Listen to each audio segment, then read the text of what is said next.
I just got my kids back to school and I ran to the store, happens to be Walmart, and look what I found. We are going to talk about mums today. And these I'm super excited about because I saw these pots last year and I never saw them in stores because they sold out so quickly.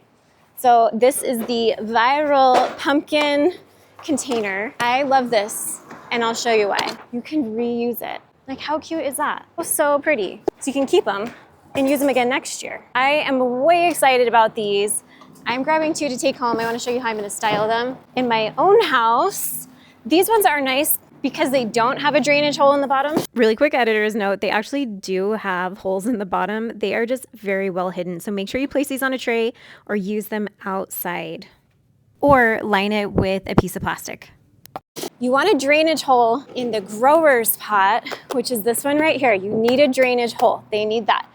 But this is nice because I can just go through and water the plants while they're in my house.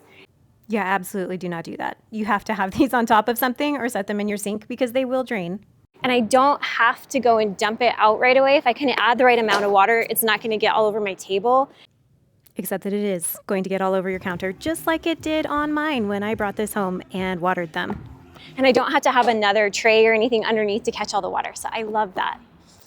I'm really excited to find these. And let me show you what you can do next year. If you find these cute ones, you just pop those in and just kind of use it as a refill, reuse, recycle situation. So cute. I'm grabbing 2 of these. I want them in my dining room. They're going to be so fun. Another thing you need to know about mums is when you water them, you want to kind of water them from the side or make a little hole. You don't want to get the foliage or the flowers all wet, and they need to stay consistently moist. So if you have these outside, you might need to water them every morning.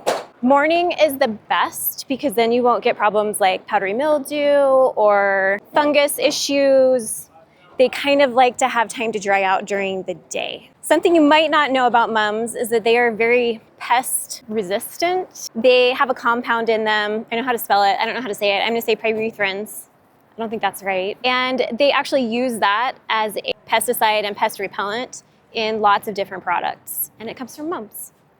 I actually planted an entire hedge of mums back 6 years ago when we first completed our yard and I was out of budget. I came to Walmart and I bought 2 whole flats of these teeny tiny little $1-something mums. And I spaced them out because they're going to get even bigger than these by next year. Mine are, larger than a basketball now. They started with just these teeny tiny ones. So if you are working on a landscaping project or you want a beautiful hedge that looks like a boxwood, it's not going to get a lot of disease problems, and it flowers in the fall. I love this. I think it's such a fun idea. And mine has been incredibly low maintenance, super easy to care for. People ask about it all the time. So something you should know about that, though, is unlike a boxwood, it doesn't have winter interest. So in the winter time, you cut it all the way down to the ground. The sticks and everything all die off. You can leave it until the spring is actually a little better. I do it in the winter time, but you can leave it till the spring. Cut it all off, and then they grow back really quickly. So you actually will already have a lot of green, pretty growth in the spring early on. So it's basically just in the wintertime when it's gone. Once established in your yard, mums are also very drought resistant in my experience. I'm not saying that for everyone in everyone's yard, but in my own yard, if I take this perennial mum home, this is the perfect size to plant in my opinion because you get a lot of beautiful color this year. And that's not a giant hole. The tiny ones are even better if you're planning ahead for next year. If you're a planner like me, that's a really tiny hole to dig, right? And then you already get like a huge plant by next year. But if you plant this and keep it well watered and establish it this year, you might not even need a drip line on it. In my area, I garden in Utah, zone 7A. It's very dry here. So almost everything has to have a drip line to survive. But this, you might not need a drip line. Just saying. Your chances are good. All right, well, I'm going to take these guys home.